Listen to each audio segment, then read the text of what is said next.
half weeks to get across the country. And then got somebody that's going to fly out, join me up through AC, do another week up in Anchorage, and then fly back. At the end of the year, An adventure? he's got.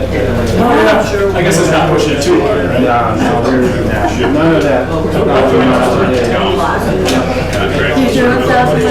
No, that's the oldest. Yeah, that'd be tough. We mentioned about 5 days though, right? Yeah. No, I'm talking about from Seattle up to Anchorage. That's nice. And you have fun shorts again. Every time it's my right? What's that?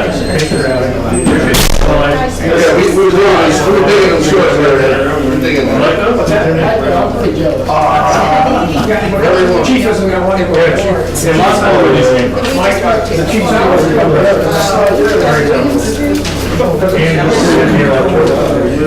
You want us to sit down?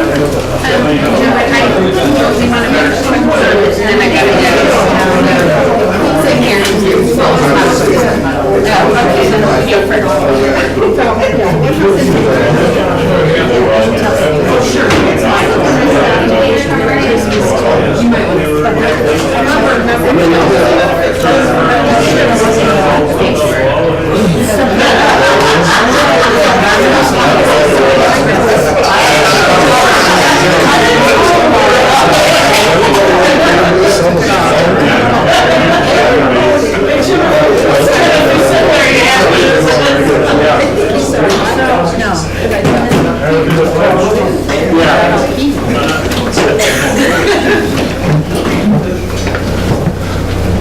Congratulations to the flag of the United States of America and to the republic for which it stands, one nation, under God, indivisible, with liberty and justice for all. That was some cat-like reflexes right there.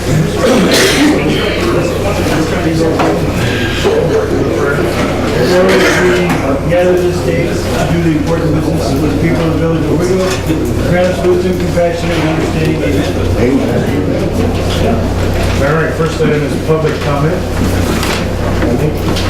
I just wanted to thank the board for taking such quick action on my concern regarding the high rate of speed that people are going down Front Street. Unfortunately, the speed monitor was only about 4 houses after you turned onto Front Street, so I don't know if it calculates how fast people are going, but if it does, throw that number out the window because I don't think it's really accurate. But I do really appreciate you acting on it so quickly. So trying to come up with an idea. I know Jeff doesn't want to do speed bumps. He made that abundantly clear. But I'd like to know, has the board thought about stop signs or whatever? Stop signs, I think, would be better than speed bumps for sure. Yeah. Potholes need to slow down. That's a good idea. Just get more. I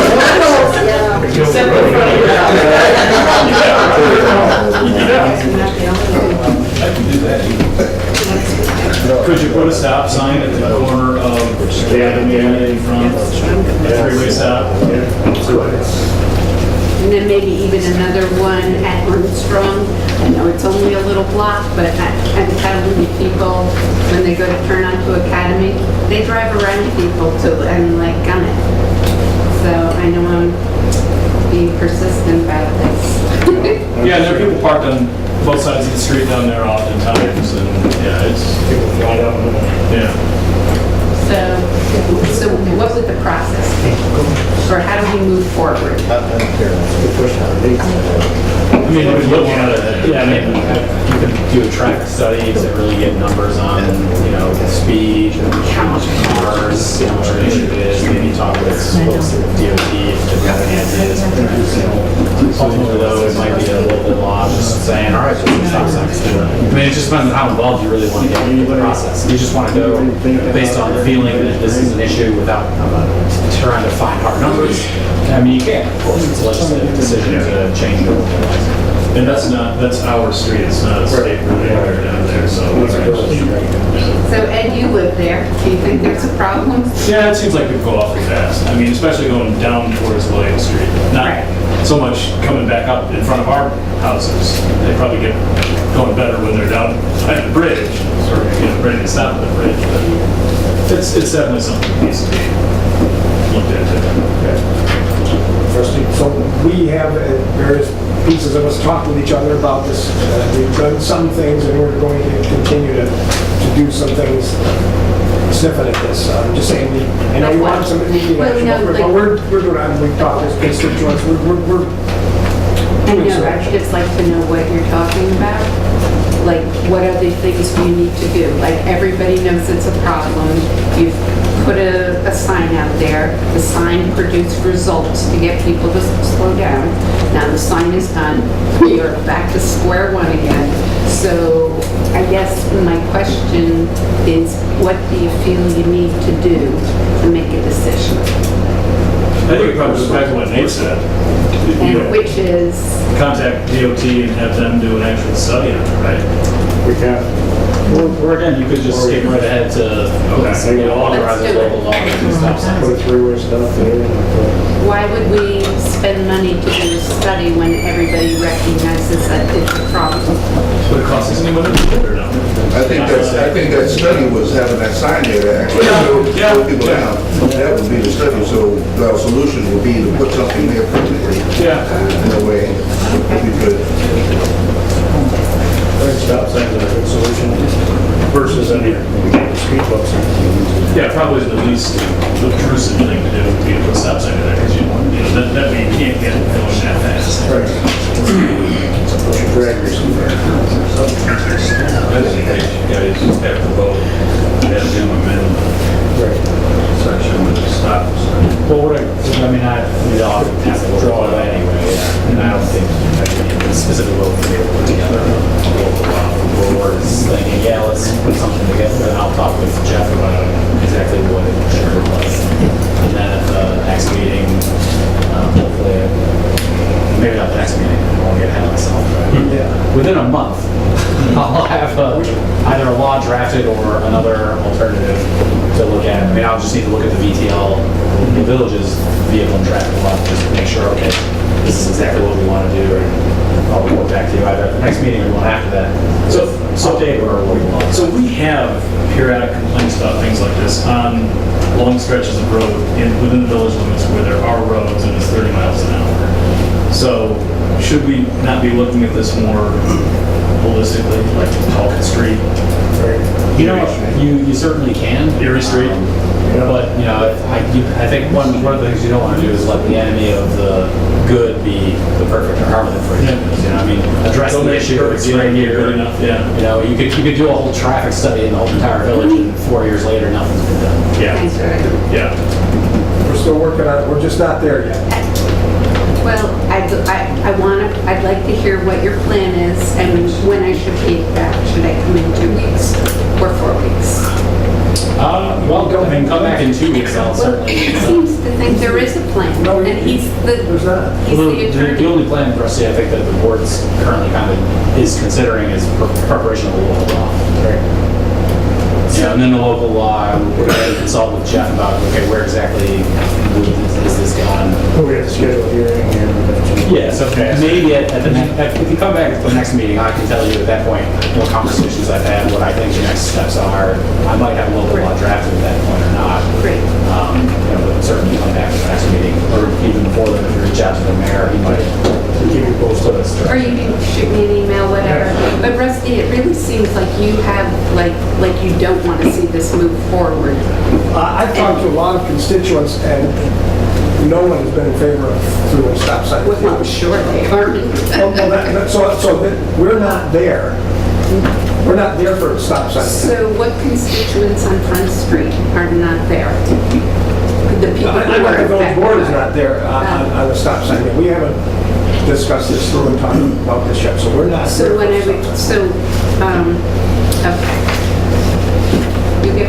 I'll be back in 2 weeks and we'll go from there. I know it's slower than you want to be. Well, no, actually, if you remember how I started out, I thank you for addressing my problem so quickly. So I do feel like it's been addressed, but I don't want to see it stalled because a handful of people think it'll be inconvenient for a stop sign to be there. So that's all I'm saying. Thank you. I'll be back in 2 weeks. Have a good night. You too. Hi, I'm Teresa Gothard. I want to address the board here about an incident that happened on Tuesday, July 2nd of this year, following an online dispute regarding unsanitary conditions of the village public bathrooms at the Marvin Park pool, with a trustee who was also the police commissioner and deputy mayor, Charles Plater.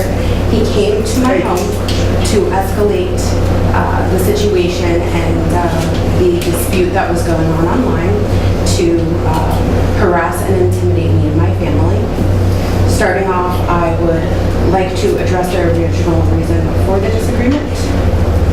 Monday, July 1st, opening day of the pool. My family attended opening day at the pool. Well, at the pool, my children and family needed to use the bathrooms and the dressing rooms, the changing area. Due to the conditions, we couldn't use it. It was bad. There was mold creeping up the walls and all over the toilets. There was it was clear that the bathroom hadn't been cleaned in over a year. On opening day, 2 hours after opening. Additionally, the pools had an alarming amount of leaves and debris in them, so it looked like nothing had been maintained very well on opening day. This is the worst condition I have ever seen the pool and the facilities at Marvin Park. I and my family have been going to this pool for 10 years, all summer long. This is definitely the worst I've ever seen in my life. On several occasions prior to this event, I have made both board members and DPW aware of safety issues, and they have been ignored. Examples including flooding on the Riverwalk, flooding under the overpass, large amounts of glass on the entrance to Marvin Park and the walking path near there, and also branches in the road and sidewalk making it impossible to pass. The responses I get and other people have gotten is I told Jeff, the head of DPW, and he doesn't listen to me. The response is, the Riverwalk was only closed after a video was uploaded online of residents playing in floodwater. The flooded underpass was only closed after a vehicle had become submerged. Flood underpass. The only underpass in the village. North Avenue? Yes, we only have one. We don't do anything with North Avenue. Cross that one off your list. We're supposed to close it. The glass was only cleaned after I publicly complained online and begged for the fair board to take action because the village wasn't. And the branches were only moved so people could pass because I moved them. As you can see, the residents of the village and myself are extremely frustrated with the conditions of the village, and the only way to get DPW or board members that I've spoke with to handle situations is to post online and ask for help. I took pictures of the facilities, uploaded them, and asked for the powers to be to fix them. A kind of way to not specifically call out anybody in general, just generally asking so I'm not embarrassing anyone, in hopes that it would actually be resolved. Immediately, I was told by Trustee Plater's sister-in-law that I needed to clean it myself because it was too much for DPW to handle cleaning bathrooms once a year. Trustee Plater and his family member continued for the next day to argue about the responsibility here, which led to the worst of Trustee Plater's behavior. On Tuesday, I would like to also mention during this disagreement, Trustee Plater was sending threatening messages to me via Facebook. On Tuesday, after the discussions with Trustee Plater, my 2 youngest children and I were outside playing. I saw Trustee approaching his vehicle I immediately turned my back to the road and called for my children to come inside the house. Trustee Plater then began to shout, "Hey you," in an angry voice to gain my attention with my back towards him. My children were curious of the visitor and they went in the direction of Trustee Plater. Then I turned, and that's when Trustee Plater began shouting for my husband to come out. The trustee began making statements alluding to fighting my husband, like, "Where's your husband? He wants to talk big on Facebook. Where is he now?" I responded by asking why he was doing this and why he was behaving this way and asking him to leave. Trustee Plater did not leave and continued yelling. That is when I raised my phone in hopes that his behaviors would be captured or this would motivate him to leave my house. This is when he started yelling nasty things about me in front of my children, and I stated I would be calling the police. Trustee Plater left as I was calling the local police department that he is currently the police commissioner of. This kind of misconduct and intimidation is not acceptable for anyone, especially someone who is not only an elected official, but the deputy mayor and the police commissioner. This behavior is harassment. Using one's position of authority to intimidate and silence residents is illegal. Trustee Plater had several options in this situation. He could have respectfully come to my home to debate or discuss this or any matter.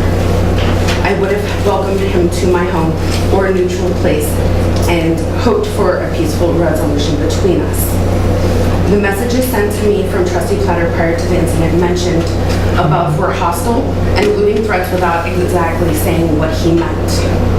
Additionally, I had several people inform me that Trustee Plater had been messaging them as they had been interacting in our discussion of village matters while in his capacity as trustee. His messages to him were derogatory towards me. This type of governing, stay quiet or else tactics, intimidation tactics that were used were thuggish and something that you only see in movies. Trustee Plater and his explosive temper is a conflict of interest in his role of police commissioner. Having authority over the same department that must manage and make judgment regarding their boss's behavior puts that entire department at risk of unethical judgments and the public at risk. Owego Police Department is a department that I have always highly regarded. To now have to worry that the police commissioner can manipulate situations, create conflicts of interest, and compromise the integrity of the entire department that the residents for decades have fought to keep breaks my heart and puts me in fear. I have much respect for Chief Kennedy and his judgment. I hope under his leadership, Trustee Charles Plater will not compromise the integrity of the department. However, if an officer on duty is not up to date on how their police commissioner behaves, this could lead to officers being used to harass residents and severe liability to the officer, the police department, and the village. After the police had left my house that day, my 5-year-old was very affected. He kept repeating the words Trustee Plater was yelling and then telling anyone who walked by about the incident. The next morning, as my son went outside, he came back inside worried about Charles coming back, in his own words, and what to do if Charles did come back. I had to reassure my son that the police had handled the situation, and it was very unlikely Charles would come back. But if he did come back, he should grab his brother and come back inside. A few days later, while I was going to bed, my son started asking about bad guys coming to our home and breaking in. This was the first time my son had ever had that line of questioning. Trustee Charles Plater, you took my son's security away with your behavior. How would you feel if someone had come to your home, yelled at you, and spoke nasty things about you in front of your children, in front of your wife, and in front of your neighbors? In which my neighbors did see the incident. To you, Trustee Plater, in the way you approached my home, to the tone of your voice and words that you used, there was never intent of peaceful offering. You came to my home to argue, to intimidate, humiliate and lure my family into the same behaviors as yourself. The way you behaved in this situation, from the online disagreement to harassment at my home, was gregarious misconduct. You accomplished part of your goal. You scared and upset both my son and myself.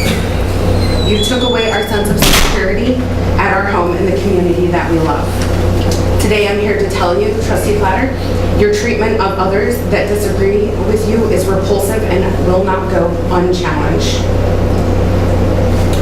Trustee Platter's actions have left my family and myself in question today with uncertainty. How will this continue to impact my son? My husband and self are now working hard to repair the safe feeling that he had never questioned before. Will Trustee Platter continue his fight and utilize his authority over the police department and his role on the village board to hurt my family and possibly others? Will he do the same to other people he disagrees with or he dislikes?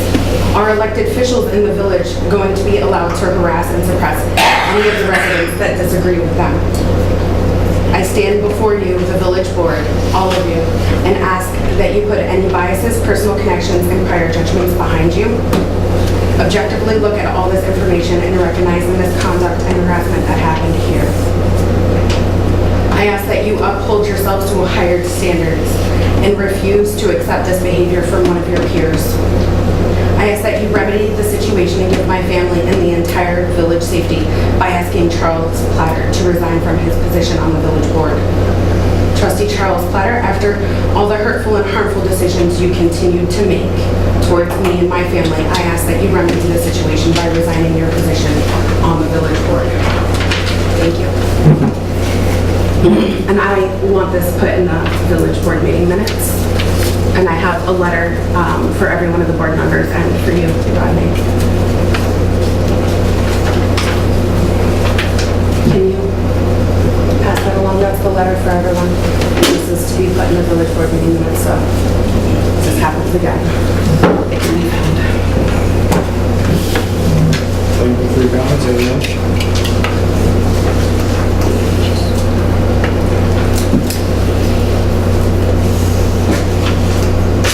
Leave down 330 Main Street. I just had a question, was with the brush pickup stuff, because I think there's a little bit of confusion. A lot of us residents, I guess, have not been informed of what they pick up and what they don't pick up. I had a bunch of stuff that was out there, well, since last week and didn't get picked up, and then today, and then when the guys came by, they were real nice, and they said they can't take this stuff into the chipper. And I had some massive stuff, some fines and so forth. And they said that the only way they pick it up if it goes in the garbage bags, which we no longer get from the village because Jeff's budget has been cut. So I had to take 2 loads myself to get rid of it. So my question is, if this is how it's going to be, then we need to communicate with the residents of the village so we know to separate stuff from stuff that can go through the shredder. And if they're not going to pick up the waste, what am I getting for my taxes besides police protection and fire? Because now EMS, I'm going to have to pay out of my insurance for an EMS provider. So can we have a little bit more communication so I know if this stuff's going to get picked, if it's not going to get picked up? Because this stuff will not fit in garbage bags. Yeah, definitely. Say what? Yeah, any comment? We can put something in the paper, explain everything. We put it on the website. Because I had 4 other neighbors, the same thing, they couldn't, and then I saw, I guess the truck came by later and picked some of the stuff up, but there's still some stuff there, so we just need to know, what is gonna get picked up and what's not gonna get picked up.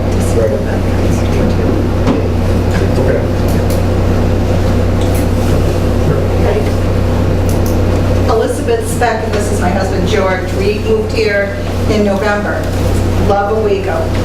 But we are on William Street, and so it was, so the first topic was, we were going to ask for a speed bump right there, right on William. Maybe we need to have the police come and sit in our driveway because they stop right there at Front Street and they rear out to go 1/10 of a mile but they're going faster than 30 miles an hour. My grandchildren come and stay with me in the summertime on a few days, and I fear for them that they'll get hit. Can we post a speed limit? There's no speed limit signs, either on Front Street or, right on William Street. I saw the your speed sign, which was great, but I felt it should have been down the other side as they're coming, to William Street. So we're very disappointed. We love the area. It's a beautiful home that we have. We didn't realize that the traffic was such a situation. And I've met many neighbors now on Front Street, and they agree with the same situation, the traffic and the speed up, the rev the motorcycle, and then take off. So I wish you would reconsider speed bump. Run the speed bump is plowing. What's that? Oh, with plowing. Yeah. The same situation coming from 17C to Front Street. Yeah. They go like now, down from 17C. And, we listen to the street. Day and night. We can definitely do speed limit signs. We don't need laws for those. Right. Well, so we had talked in the past about lowering the village speed limit from 30 to 25. Yeah. I mean, maybe it's time to readdress that. That'd be a good idea. A lot of comments about speeding. Now we got nice streets.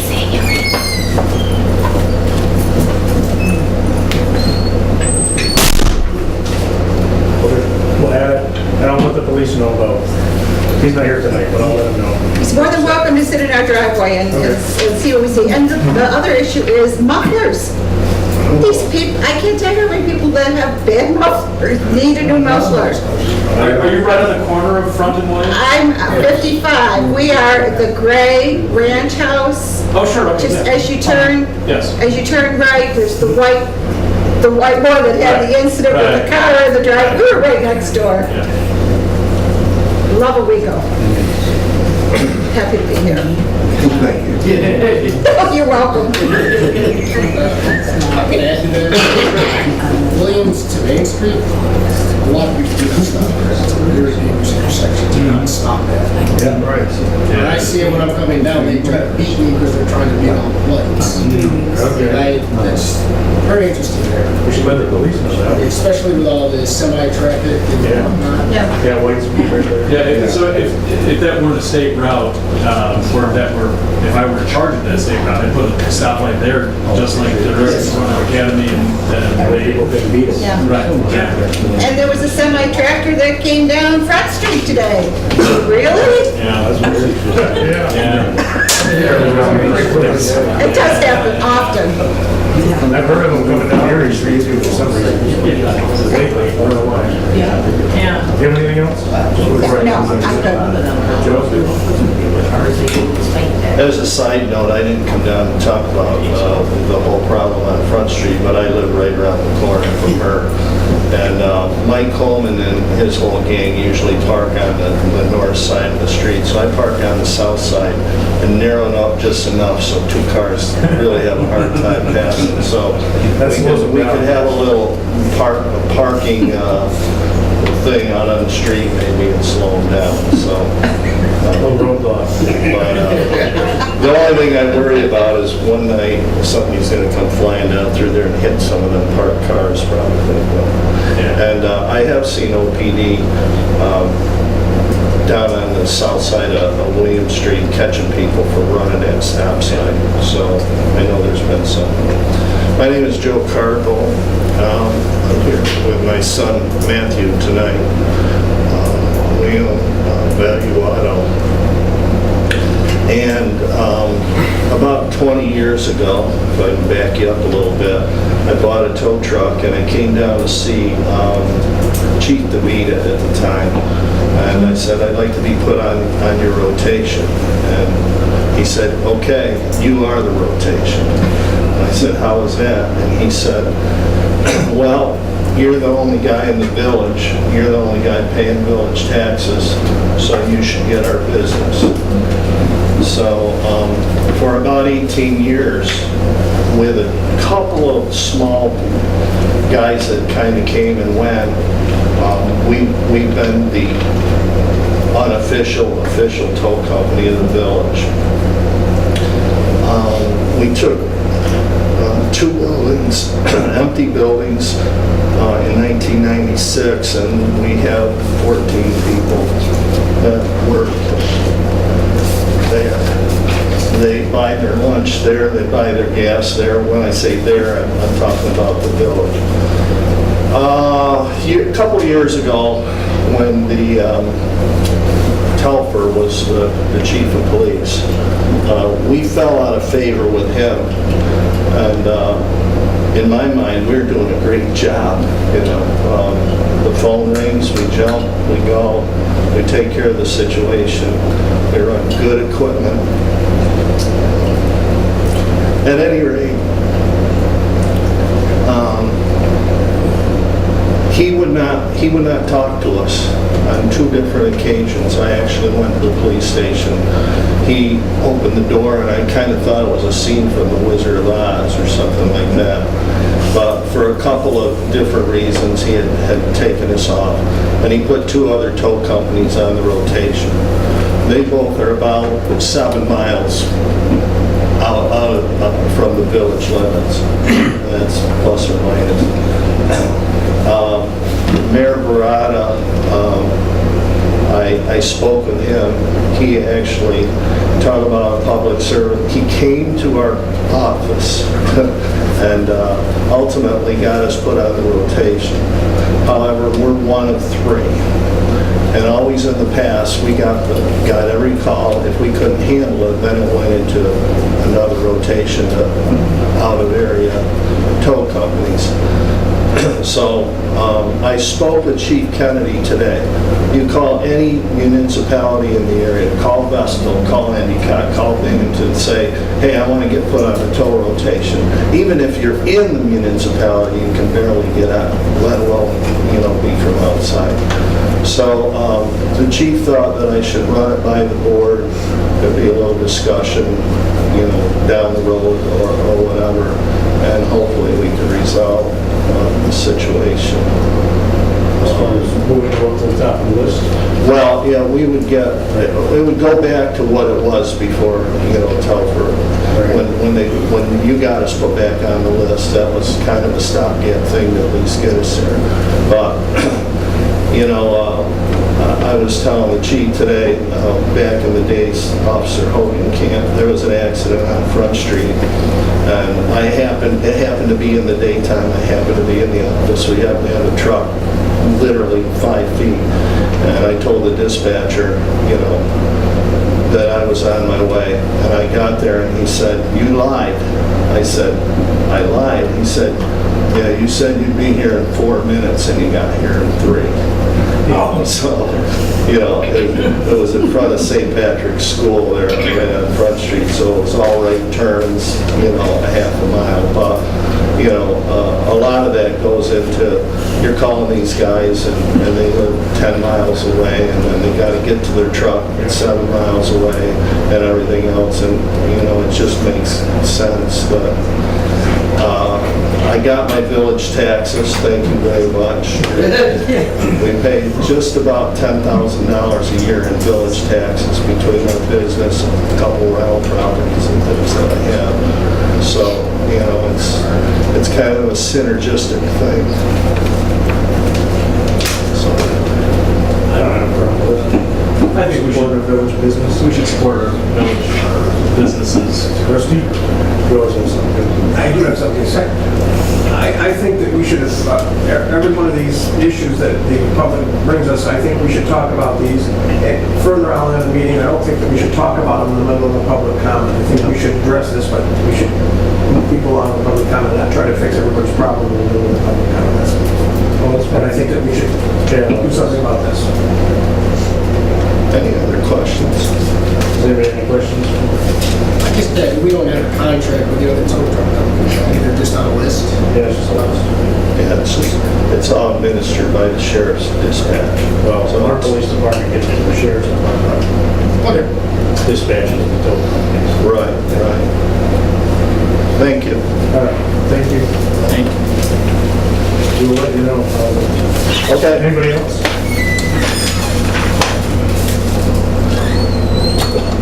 Yes. There's no other public comment. We'll do you. So if you're gonna get back to this. Yes, sir. So, me, and I don't think I have enough for everyone, so a couple people might have to share. I got a couple sent that way, a couple sent that way.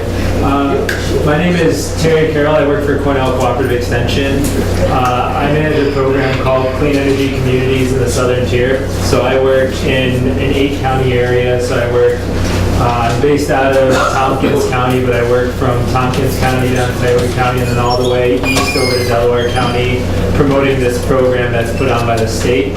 So this is a statewide program called Clean Energy Communities. It's designed to work for villages, towns, cities, counties. And essentially what this program is, it's a program to help encourage communities to take clean energy actions, to really look at funding clean energy conservation projects, help save taxpayer money on utilities, and help save the town from high energy costs and to try and make them more efficient.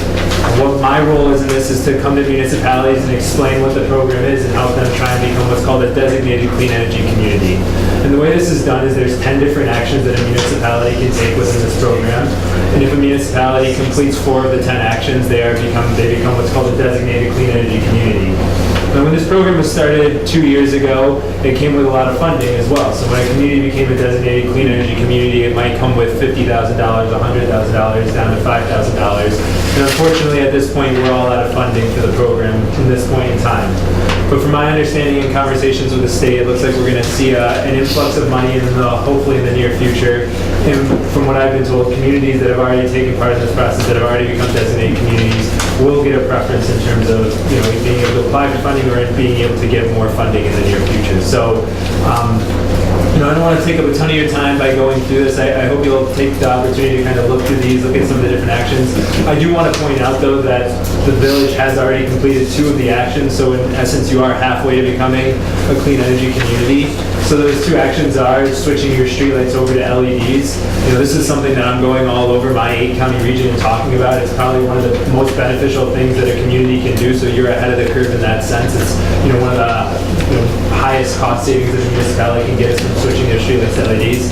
And the other thing that the village has already done, which is ahead of a lot of other municipalities as well, is to become a community choice aggregation community and to choose green energy as one of the options. So, already you have 2 of the hardest actions already completed. We have a couple of other ones that are fairly easy to do. The 2 that I'll kind of point out as being the easiest, no cost ones to do is